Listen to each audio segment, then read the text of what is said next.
चलिए बात करते हैं 12th हिंदी के एक ऐसे टॉपिक की जिससे हर एक साल 10 से 15 नंबर के क्वेश्चन पूछे ही जाते हैं और इस साल भी पूछे ही जाएंगे। बस मैं आपको जितना बताता हूँ उतना आपको ध्यान में रखना है। बात क्या है? बात यह है कि आपको हर एक चैप्टर, उसके लेखक का नाम और उस पाठ की विधा, वैसे ही हर एक कविता, उसके लेखक का नाम और वह कविता किस काल में लिखी गई है, इसको ध्यान में रखना है। ठीक है, साथ साथ मैं आपको चैप्टर का थोड़ा थोड़ा ब्रीफ भी देता चलूंगा। तो चलिए बात करते हैं। सबसे पहला चैप्टर है हमारा बातचीत। बातचीत जो है यह एक निबंध है क्या, और इसके लेखक हैं बालकृष्ण भट्ट। कौन है? बालकृष्ण भट्ट।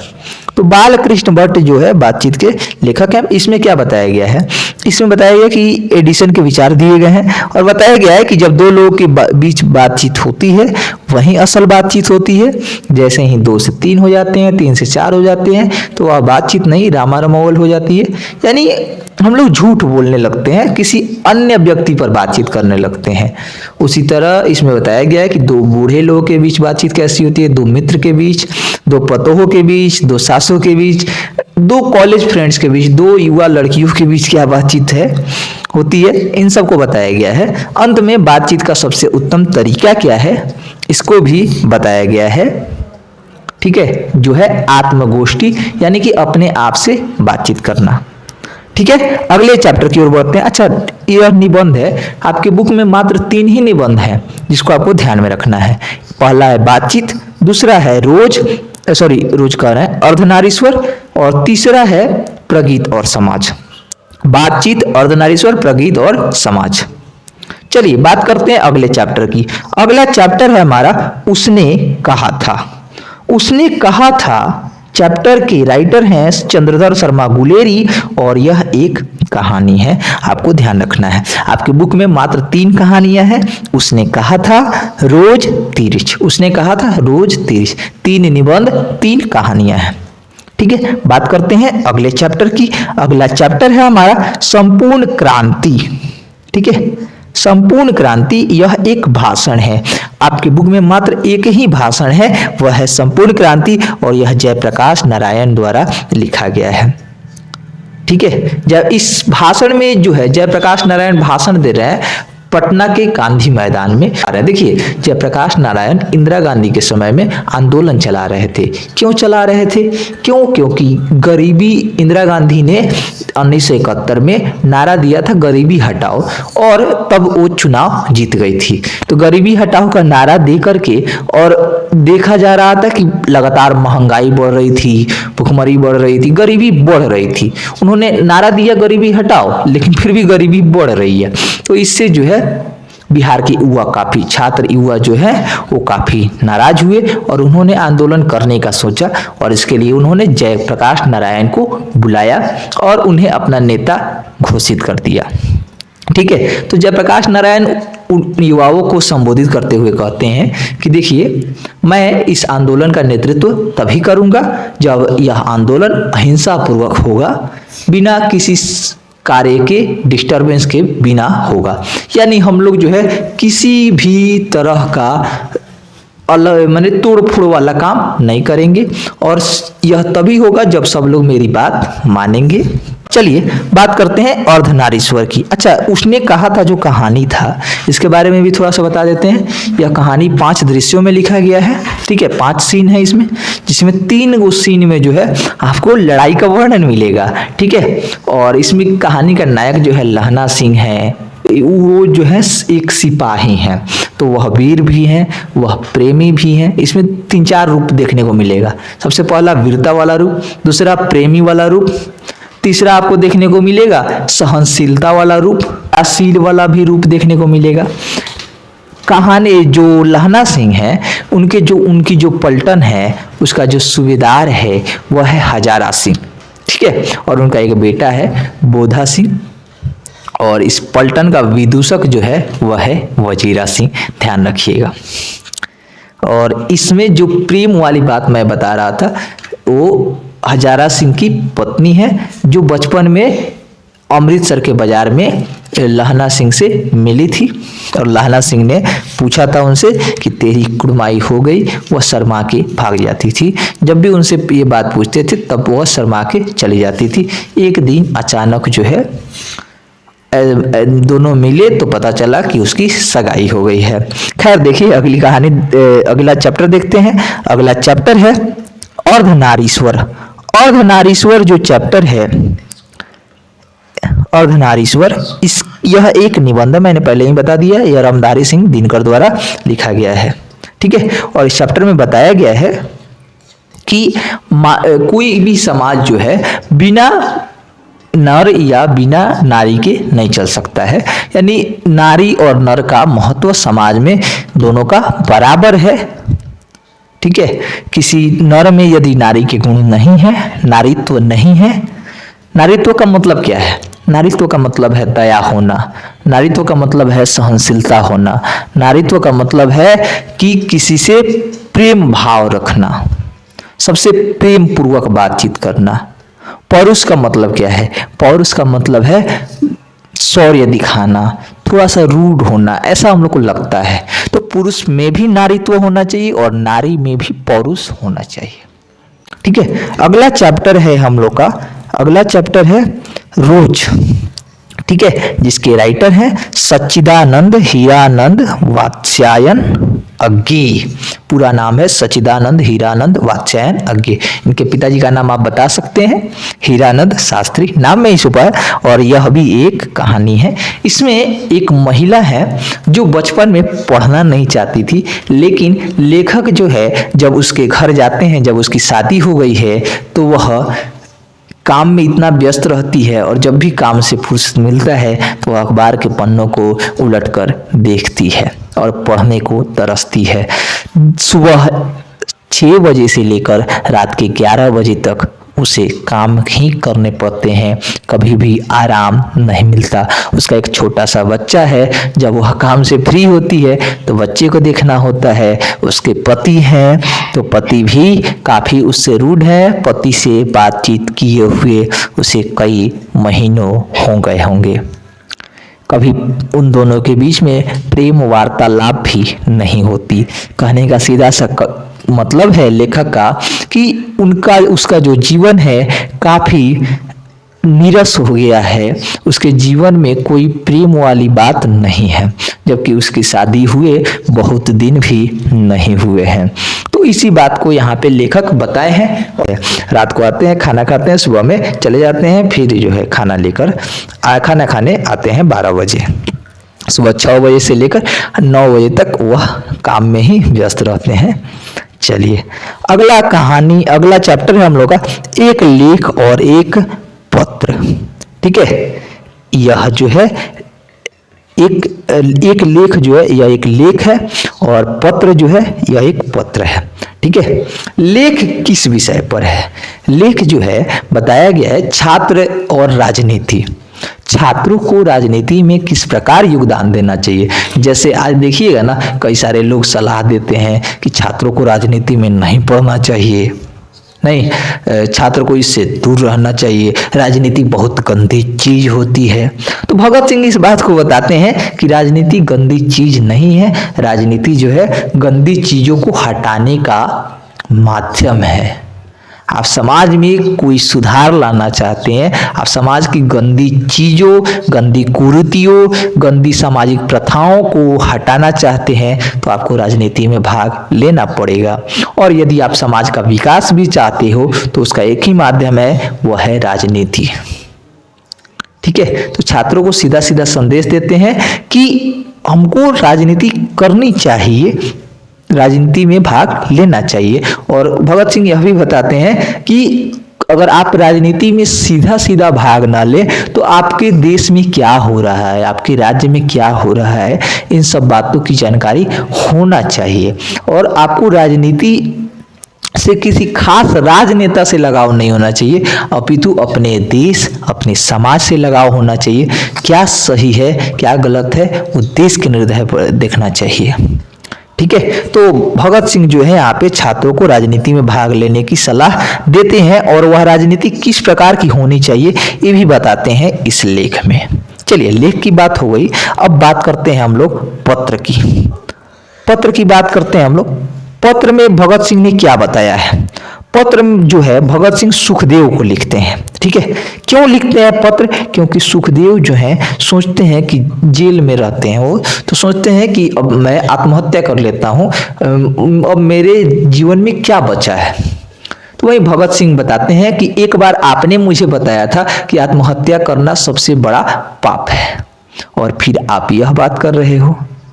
और बताते हैं कि किसी भी मनुष्य का जीवन जो है कभी खत्म नहीं होता है, आत्महत्या करना किसी भी तरीके से उचित नहीं है। तो बात करते हैं अगले चैप्टर की। अगला चैप्टर है ओ सदा नीरा। ओ सदा नीरा, यह जो है एक यात्रा वृतांत है।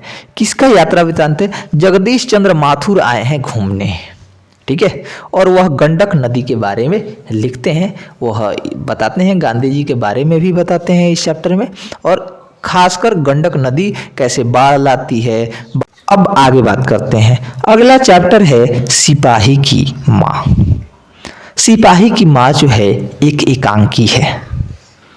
सिपाही की माँ एक एकांकी है, और यह लिखा गया है मोहन राकेश द्वारा, ठीक है। मोहन राकेश वही मोहन राकेश जिन्होंने आधे अधूरे लिखे हैं, ठीक है। यह एक एकांकी है। एकांकी क्या होता है? जैसे हम लोग ड्रामा देखते हैं ना, नाटक को अगर छोटा सा नाटक हो बहुत, तो उसको हम एकांकी कहते हैं, ठीक है। तो सिपाही की माँ जो है, इसमें एक माँ रहती है, एक बेटी रहती है उसकी, और उसका एक बेटा भी रहता है। माँ का बेटा जो है जवान है, म्यांमार की लड़ाई में गया हुआ है।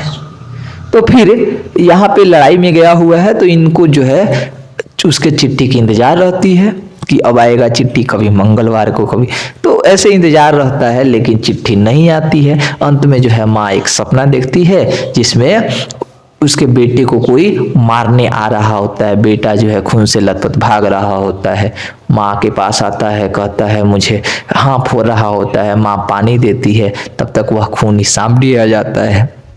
तो माँ समझाती है उसको, सपने की बात है ये, समझाती है कि तुम क्यों मार रहे हो। तो वो जो विदेशी होता है कहता है कि इसने कई लोगों की जानें उजाड़ दी है, कई महिलाओं को विधवा कर दिया है, कई बहनों को जो है भाई से अलग कर दिया है, तो मैं इसे क्यों ना मारूं। अंत में माँ समझाती है तो वह हथियार फेंक देता है, फिर इसका बेटा मारने को तैयार हो जाता है। ऐसे कुछ कहानी एकांकी ड्रामा है, ठीक है। एकांकी को आप कह सकते हैं शॉर्ट ड्रामा। चलिए बात करते हैं अगले चैप्टर की। अगला चैप्टर है प्रगीत और समाज। प्रगीत और समाज मैंने पहले ही बता दिया है। प्रगीत और समाज जो है एक निबंध है जो कि नामवर सिंह के द्वारा लिखा गया है, ठीक है। प्रगीत क्या होता है? वैसा गीत जो कि गद्य में लिखा जाए उसको प्रगीत कहते हैं, ठीक है। और प्रगीत का जो है, आज का जो प्रगीत है उसका हमारे समाज में क्या प्रभाव है इसमें बताया गया है, ठीक है। इसके बाद बात करते हैं अगले चैप्टर की। अगला चैप्टर है जूठन, ठीक है। यह एक दलित आत्मकथा है। क्या है? दलित आत्मकथा है, ओम प्रकाश वाल्मीकि की खुद की, ठीक है। इसमें ओम प्रकाश वाल्मीकि बताते हैं कि बचपन में जो है कैसे हमारे साथ भेदभाव किया जाता था, हम कितने गरीब थे, हम कैसे भोजन करते थे, कैसे किसी के यहाँ शादी होती थी, कोई फंक्शन होता था धनी लोगों के यहाँ, तो जाते थे तो जूठा भोजन उठा के ला के खाते थे, इसलिए इस चैप्टर का नाम जूठन भी है, ठीक है। और ओम प्रकाश वाल्मीकि जो है एक दलित हैं, बाद में उनकी नौकरी लग जाती है, उसी धनी आदमी का बेटा आता है इनके घर पे और खाना खाता है। इन सब बातों की चर्चा इस कहानी में की गई है, सॉरी आत्मकथा में की गई है, ठीक है। बात करते हैं अगले चैप्टर की। अगला चैप्टर है हंसते हुए मेरा अकेलापन, ठीक है। यह एक डायरी है। इसमें मलयज जो है अपने कुछ दिनों की बातें बताते हैं कि उनके साथ क्या क्या घटित हुआ है, तो आप इसको देख लीजिएगा। चलिए बात करते हैं अगला तिरिच कहानी की। तिरिच जो है एक विषैली चीज है, ठीक है। यहाँ पे तिरिच एक जानवर भी है तिरिच, और दूसरी बात है कि हमारे जो दिमागी हालत है, दिमागी जो जहर है, उसको भी यहाँ पे तिरिच कहा गया है, ठीक है। खैर यह लिखी गई है उदय प्रकाश के द्वारा और यह कहानी है। इसमें खुद लेखक के पिताजी को जो है तिरिछ ने काट लिया था। एक छोटा सा छिपकली जैसा जानवर होता है जो कि जंगल में पाया जाता है, ठीक है। और ऐसी मान्यता है कि तिरिछ जब काट ले तो जब तक तिरिछ को नहीं मारेंगे 1 घंटे के अंदर तब तो आपकी मृत्यु हो जाएगी। चलिए अगला चैप्टर की बात करते हैं। अगला चैप्टर है हम लोग का शिक्षा, जो कि जे कृष्णमूर्ति के द्वारा लिखी गई है। जे कृष्णमूर्ति, जिद्दू इनका पूरा नाम है, जिद्दू कृष्णमूर्ति। और यह शिक्षा से रिलेटेड है तो शिक्षा शास्त्र ही होगा, नहीं शिक्षा शास्त्र ही होगा। चलिए तो ये 13 चैप्टर थे, आपको ध्यान में रहना चाहिए अच्छे से। चलिए अब बात करते हैं कविता की, और कौन सी कविता अलग अलग काल में लिखी गई है। तो ध्यान दीजिएगा, शुरू वाली जो 5 कविताएं हैं, ठीक है, यही 5 कविता जो है पहले के कालों में लिखी गई है। बाकी सारी कविताएं जो है वो सब आधुनिक काल में लिखी गई है, ठीक है। चलिए तो अब देखते हैं कि हम लोग जो साहित्य पढ़ते हैं वो कितने कालों में है। 4 कालों में है, आदिकाल, भक्ति काल, रीतिकाल और आधुनिक काल। आदिकाल, भक्ति काल, रीतिकाल, आधुनिक काल। आदिकाल, भक्ति काल, रीतिकाल, आधुनिक काल, ठीक है। आदिकाल जो था, आदिकाल वो भी मध्य भारत में आता है, मध्यकाल में आता है, उससे पहले भी आता है। भक्ति काल जो है मध्यकाल में ही आता है, और रीतिकाल और आधुनिक काल ये आधुनिक में आता है। जो हम लोग हिस्ट्री में पढ़ते हैं वो उसका बता रहे हैं। बाकी साहित्य को आदि, भक्ति, रीति और आधुनिक में बांटा गया है। हम लोग की जो कविताएं हैं वो आपको भक्ति काल से मिलेंगी, रीति काल से मिलेंगी और आधुनिक काल से मिलेंगी। 3 कालों से कविताएं यहाँ पे दी गई है। देखिएगा, जो शुरू वाली 4 कविताएं हैं, इस शुरू वाली 4 कविताएं जो है आपकी भक्ति काल से संबंधित है। कब से संबंधित है? भक्ति काल, यानी कड़बक, पद, छप्पय ये भक्ति काल में लिखी गई है। एक कड़बक जो लिखा गया है मलिक मोहम्मद जायसी द्वारा लिखा गया है, जो कि यूपी के हैं। पद दोनों 2 पद दिया गया है, एक सूरदास का, एक तुलसीदास का। कोई पूछे सूरदास किसके भक्त थे? कृष्ण भगवान के भक्त थे। तुलसीदास किसके बारे में लिखते होंगे? राम के बारे में लिखते। कौन नहीं जानता है इस बात को। अब बात करते हैं नाभादास। छप्पय किसके लिए लिखा गया है? छप्पय लिखा गया एक कबीरदास के लिए और दूसरा लिखा गया सूरदास के लिए। जो कबीरदास हैं वो किस तरह सच्चाई को सबके सामने रखते हैं, कभी हिचकते नहीं हैं, जैसा कठोर शब्दों में किस प्रकार समाज पर प्रहार करते हैं, समाज के दूसरी प्रथाओं पर प्रहार करते हैं, इस बात को उन्होंने बताया है छप्पय में। और दूसरा छप्पय जो है सूरदास के लिए लिखा गया है कि किस प्रकार वह अनुप्रास अलंकार का बार बार प्रयोग करते हैं, उसके बारे में बताया गया है। तो ध्यान रखिएगा इन सब बातों को। जो तुलसीदास का पद है, इसमें राम से वो विनती करते हैं और बताते हैं कि भगवान राम के पास अगर आपको कोई संदेश पहुंचाना हो तो आप माता सीता से कहिए। माता सीता जो है जब कहेंगी तो भगवान राम आपकी जरूर सुनेंगे। और वैसे भी कहा ही जाता है कि अगर किसी व्यक्ति से कोई बात मनवानी हो तो उसकी पत्नी से बोलो, पत्नी अगर कह दी तो 100% वह व्यक्ति काम कर ही देगा। इसी बात का उपयोग तुलसीदास भी करते हैं। खैर यह भक्ति भावना है। अगला जो चैप्टर है हम लोग का कवित है। कवित जो है भूषण द्वारा लिखा गया है। ध्यान रखिएगा, भूषण इनका वास्तविक नाम नहीं है, इनका वास्तविक नाम तो पता भी नहीं है किसी को, बस भूषण नाम से प्रचलित हैं, ठीक है। और यह रीति काल के हैं और यह जो है शिवाजी के समकालीन थे, उनके दरबारी भी रह चुके हैं, राजा छत्रसाल के भी दरबारी रह चुके हैं। तो पहला जो इन्होंने कविता लिखा है वो शिवाजी पर लिखा है कि किस प्रकार वह किस पर राज करते हैं, और छत्रसाल के तलवार का वर्णन किया गया है, ठीक है। अब बात करते हैं आधुनिक काल के कविताओं की। सबसे पहली कविता जो है तुमुल कोलाहल कलह में, तुमुल कोलाहल कलह में, ये जयशंकर प्रसाद द्वारा लिखा गया है, ठीक है, जयशंकर प्रसाद द्वारा लिखा गया है। और यह आधुनिक काल की एक कविता है। इसमें बताया गया है कि यह संसार जो है बहुत अशांत है। इसमें दो पात्र जो हैं, एक मनु है और एक श्रद्धा है। वो जब संसार में आए तो बताते हैं कि दिन भर जब संघर्ष करने के बाद, मेहनत करने के बाद मनु जो है श्रद्धा से मिलते हैं तो उनको कितनी शांति मिलती है, इस बात को इसमें बताया गया है। खैर यह एक प्रेम वाली कविता है, पढ़िएगा, बहुत अच्छी कविता है। इसके बाद पुत्र वियोग है जो कि सुभद्रा कुमारी चौहान द्वारा लिखा गया है।